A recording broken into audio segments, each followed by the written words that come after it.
వేద నాగేశ్వరి సర్పవనం వైపు ప్రయాణం మొదలుపెట్టి అద్దంకి వద్ద బందీ అయిపోయింది. పద, మనం వెంటనే బయలుదేరి నాగేశ్వరిని పట్టుకోవాలి. మన కళ్ళ ముందే తప్పించుకున్న అమ్మాయి మనం వెళ్లేంత వరకు అక్కడే ఉంటుందని గ్యారెంటీ ఉంది. మనకు దారి చూపిస్తున్న నేత్రచక్రం కూడా బూడిదైపోయింది. మాటలతో కాలాన్ని వృధా చేయకు. ఏం చెయ్యాలో నాకు బాగా తెలుసు.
ఎవరు నువ్వు?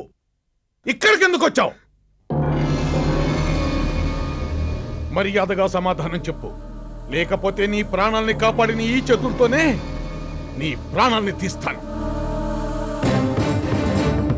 నాగేశ్వరి దేవిని దర్శించుకోవడానికి వచ్చాను. నోర్మై, అబద్ధం చెప్పావంటే నీ నాలుక చీరేస్తాను. ఆ తల్లిని దర్శించుకోవడానికి వచ్చానని అబద్ధం చెబితే వదిలిపెడతాననుకున్నావా? ఆ తల్లిని నమ్ముకొని ఈ భూమి మీద అడుగుపెట్టిన వాడికి ఎలాంటి కష్టమూ కలగదరా? ఏదో దుష్టాలోచనతోనే ఇక్కడికి వచ్చావు. చెప్పు, ఎందుకు వచ్చావు? నిజం చెప్పేస్తాను స్వామి. మా అక్కయ్య కూతురు కనిపించడం లేదు. తను ఈ ఊరికి వస్తుందేమోనన్న అనుమానంతో ఇక్కడికి వచ్చాను. ఎవరామె? నాగేశ్వరి. నాగేశ్వర ఇప్పుడు ఎక్కడుందో తెలుసా? అద్దంకి పోలీస్ స్టేషన్లో. మరి నువ్వు ఎందుకు ఆమెను రక్షించి ఇంటికి తీసుకెళ్లలేదు? ఆ తల్లి పేరు పెట్టుకున్న అమ్మాయికి ఆపద తలపెట్టినా, దుష్ట ఆలోచనతో ఈ గడ్డ మీద అడుగు పెట్టినా ప్రాణాలు పోతాయి. వెళ్ళిపో. ఇది హెచ్చరిక కాదు, ఆజ్ఞ.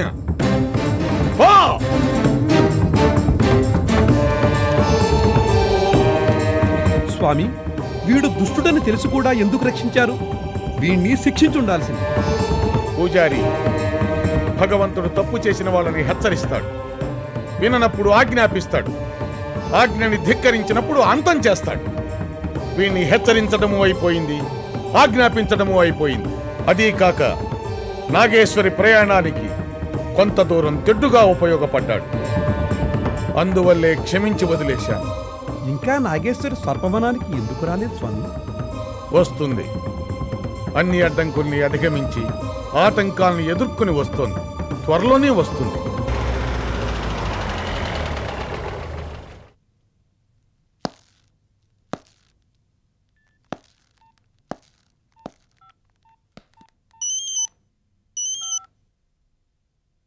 Hello hello mister Ashok, you are very lucky.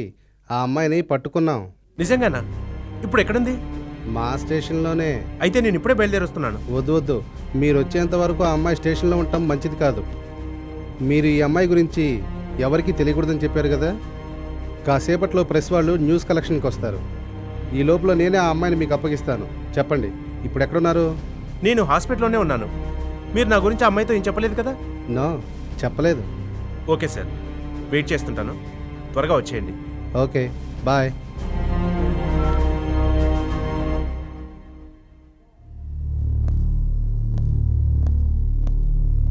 నమస్తే సార్. సార్, ఈ అమ్మాయి సార్. మరి ఆ అమ్మాయి ఎవరు? ఈ అమ్మాయితో పాటు వచ్చింది. అంటే హత్యా ప్రయత్నంలో నీకు కూడా బాగా ఉందా? ఇన్స్పెక్టర్ గారు, మాకేం తెలీదండి. ఈ మాట నీ మీద కేసు పెట్టిన అతనితో చెప్పు. ఎవరతను? పదా, ఇప్పుడు అతని దగ్గరికే వెళుతున్నాం కదా. నేనే నేరం చేయనప్పుడు నేనెవరికి సంజాయిషి ఇచ్చుకోవాల్సిన అవసరం లేదు. అనవసరంగా మాట్లాడి బోరు కొట్టించకుండా పదా, బయలుదేరో. ఏయ్, నువ్వు ఇక్కడే ఉండు. నేనెందుకు ఇక్కడే ఉండాలి? వచ్చి చెప్తాను కదా. జాగ్రత్త. హ్మ్. నువ్వు పదా, బయలుదేరవమ్మా.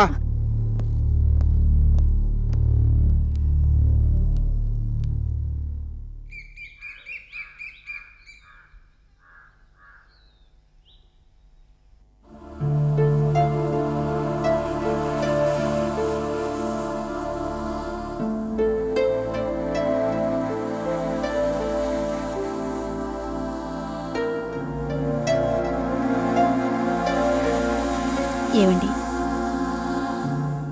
నేను వెళ్ళి మైత్రిని చూసొస్తాను. అలాగే హాస్పిటల్కి కూడా వెళ్ళి నాగేశ్వరి గురించి వివరాలు ఏమైనా తెలుసాయేమో కనుక్కుంటాను. అలాగా? అయితే కాసేపు ఉండు, నేను బయలుదేరొస్తాను. ఏంటి, మీరు వస్తారా? వద్దండి, మీరిక్కడే ఉండండి. అసలే ఆరోగ్యం బాగోలేదు. మాత్రలు వేసుకుని విశ్రాంతి తీసుకోండి. ఏం విశ్రాంతి? ఇంట్లో ఉంటే నరకంలో ఉన్నట్టుంది. పదా, నేను వస్తాను. చెప్పేది వినండి, మీరు విశ్రాంతి తీసుకోండి. నేను వెళ్ళొచ్చేస్తాను కదా. వస్తానండి.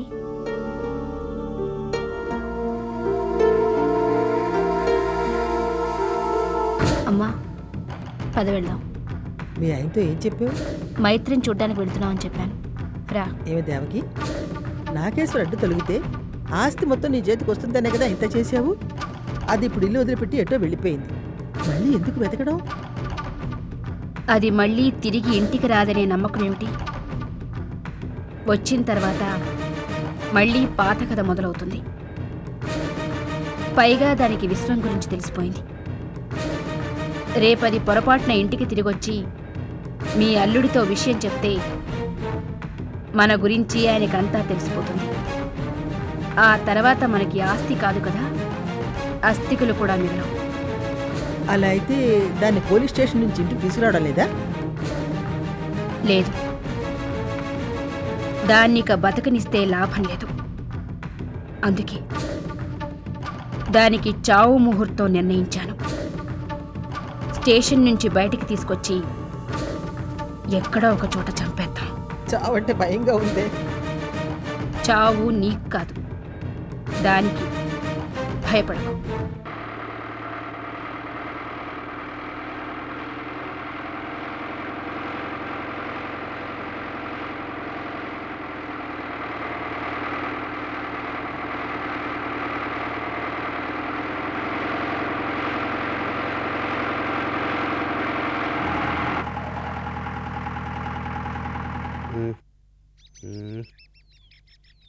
ఎందుకు ఆపావయ్యా?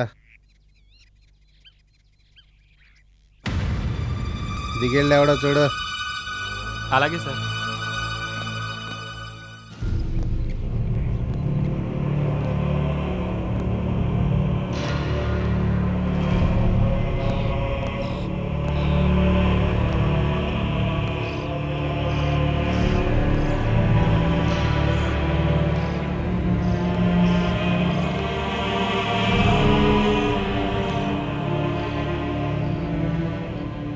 Sir తాగున్నాడు sir. లాగి పక్కన పడేవయ్యా.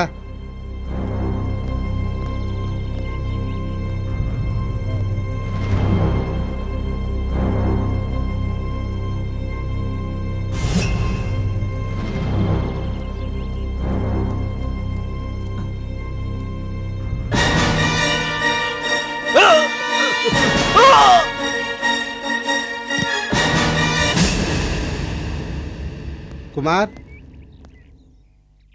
కుమార్ కుమార్ కుమార్ కుమార్ కుమార్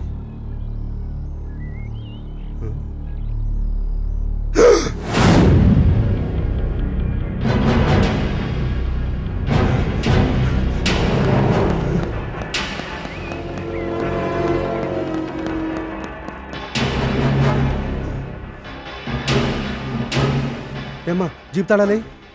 నాకు తెలియదు సార్. ఇటువైపు ఎవరైనా వచ్చారా? లేదు సార్, ఎవరూ రాలేదు. త్వరగా జీప్ దిగమ్మా, ఇక్కడుంటే మనకు ప్రమాదం. క్విక్ కమాన్, త్వరగా దిగమ్మా.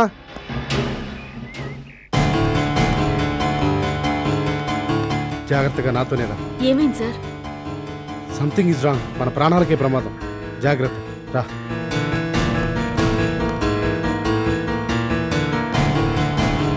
నువ్వు ఎక్కడికి వెళ్ళకు, ఇక్కడే ఉండు. ఓకే?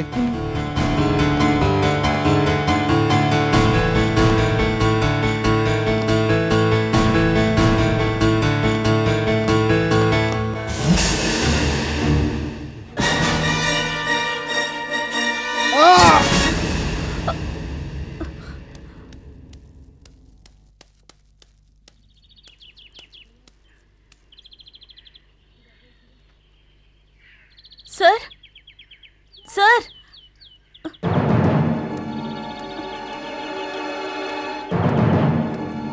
సార్ సార్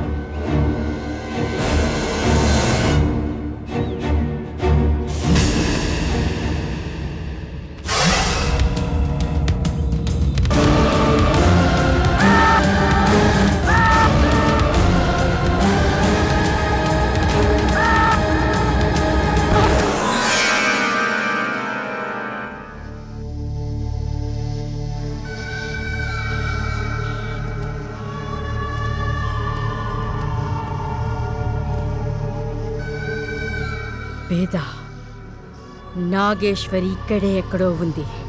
అందువల్లే మనకి మార్గం చూపుతున్న మాంత్రిక ప్రాణి ఇలా భస్మం అయిపోయింది. పద, అదెక్కడున్నా సరే వెతుకుతాం. రా!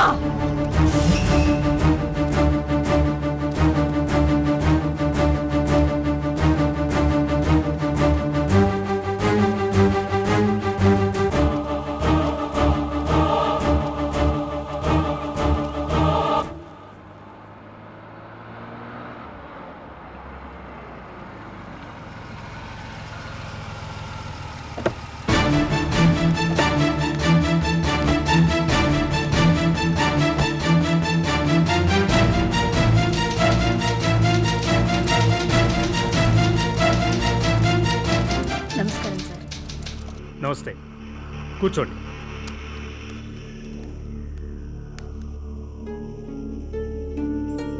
చెప్పండి మేడం, ఏ పని మీద వచ్చారు? మా అమ్మాయి నాగేశ్వరి కోసం. నాగేశ్వర? ఆ అమ్మాయి అప్పుడే వెళ్ళిపోయిందే. వెళ్ళిపోయిందా? ఎక్కడికి? తెలీదు. అబద్ధం. తెలుసు, ఇతనికి తెలుసు. ఏ అమ్మాయి! సార్ మీరు ఆగండి. చెప్పమ్మా, ఎవరు నువ్వు? నా పేరు సుమత్ అండి. నేను నాగేశ్వరి ఓ పోకిరోడ్ మీద కేసు పెట్టడానికి ఇక్కడికి వచ్చామండి. ఇక్కడికి వస్తే అన్యాయంగా నాగేశ్వరి మీద కేసు పెడుతున్నారండి. నాగేశ్వరి మీద కేసా? అవునండి, ఎవరినో చంపడానికి ప్రయత్నిస్తుందని కేసు పెట్టారు. చంపడానికి ప్రయత్నిస్తుందనా? మీకేమన్నా మతిపోయిందా? అమాయకురాల మీద ఇలాంటి కేసులు బనాయిస్తారా? చెప్పండి, మర్యాదగా చెప్పండి. నా మనవరాలు ఎక్కడుంది? ఇన్స్పెక్టర్ గారు తీసుకెళ్లారండి. ఎక్కడికి చెప్పండి. ఎక్కడికి తీసుకెళ్లారు చెప్తారా, లేక పత్రికల వాళ్ళని పిలిపించమంటారా? ఉండండి మేడం, ఇన్స్పెక్టర్ గారికి ఫోన్ చేస్తాను, మీరే మాట్లాడండి.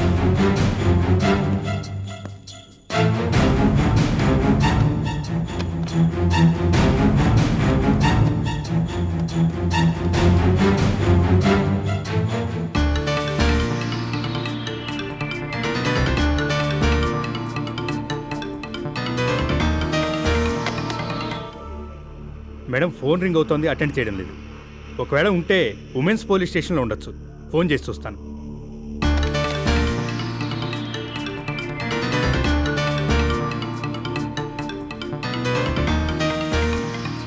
హలో మేడం, నేను Addanki police station head constable మాట్లాడుతున్నాను. చెప్పండి. మా ఇన్స్పెక్టర్ గారు నాగేశ్వరిని అమ్మాయిని అక్కడ తీసుకొచ్చారా? లేదండి. లేదా? Okay madam, thank you madam. అక్కడికి వెళ్ళలేదంటండి. అతను ఎటెళ్ళాడో తెలుసా? తెలుసు మేడం. అయితే పదండి వెతుకుదాం. వెతకడమా? ఎక్కడని వెతుకుతాం? ఇప్పుడు వెళ్ళిన జీపునే పట్టుకోలేకపోతే దొంగల్నే పడతారు. పదండి వెళదాం. 204 రావయ్యా. నువ్వు మాతో రామ్మా. ప్రతిసారి పెద్ద వీరుల్లా బయలుదేరడం, చాతగానితనంతో మిస్ చేసుకోవడం తలుచుకుంటేనే చాలా సిగ్గా ఉంది. పద బయలుదేరదాం. లేదు, నాగేశ్వరి ఈ చుట్టుపక్కలే ఉంది. దాన్ని వెతికి పట్టుకోకుండా తిరిగి వెళ్ళను. ఇంతసేపు వెతికాంగా, ఇంకా ఏం వెతుకుతాం? ఇప్పుడు నా మాంత్రిక శక్తితో వెతుకుతాను.